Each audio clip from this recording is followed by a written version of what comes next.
Europe 1, 8h13. Europe 1 matin, Bruce Toussaint. Voici l'aventurier de la vérité, Laurent Guimier, le vrai fou de l'info sur Europe 1. Bonjour Laurent. Bonjour Bruce. Vous avez passé au peigne fin une déclaration de Marine Le Pen après l'évasion spectaculaire d'un détenu de la prison de Séquedin dans le Nord. Redouane Faïd est en cavale depuis 3 jours et figurez-vous que la présidente du Front National accuse Nicolas Sarkozy d'en être un peu responsable. Écoutez.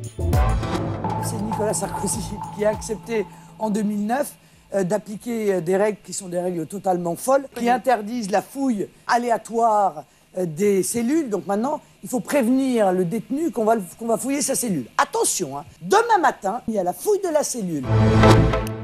Alors, la fouille inopinée des cellules a été abandonnée sous la précédente majorité. Vrai ou faux? C'est faux. Pour vous le prouver, j'ai consulté les surveillants, les associations de défense des prisonniers, mais surtout, j'ai regardé la loi, parce que c'est là que repose l'accusation de Marine Le Pen, vous l'avez entendu.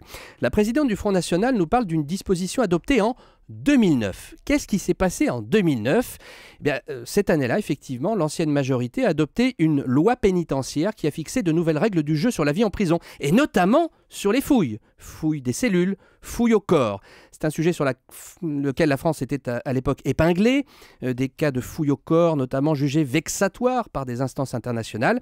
Il fallait donc mettre tout cela au carré, nettoyer le règlement des prisons. La ministre de la Justice, Michèle Alliot-Marie, a donc rédigé une loi votée en octobre 2009. Et c'est dans cette loi que Marine Le Pen a visiblement trouvé une faille. Mais elle est la seule à l'avoir trouvée. Article 57, et les décrets d'application qui en découlent, je vous lis un extrait.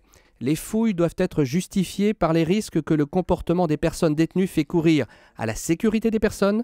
Leur nature et leur fréquence sont strictement adaptées à la personnalité des personnes détenues. En clair, et je me suis renseigné, dès qu'il y a un soupçon ou dès que le détenu est réputé dangereux, on peut fouiller.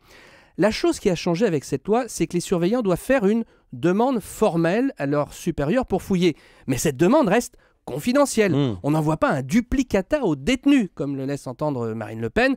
Le détenu n'est pas prévenu à l'avance. La fouille des cellules reste inopinée. Contrairement à ce que dit Marine Le Pen, Sarkozy n'est pas le complice indirect de cette évasion. Merci beaucoup Laurent Guimier.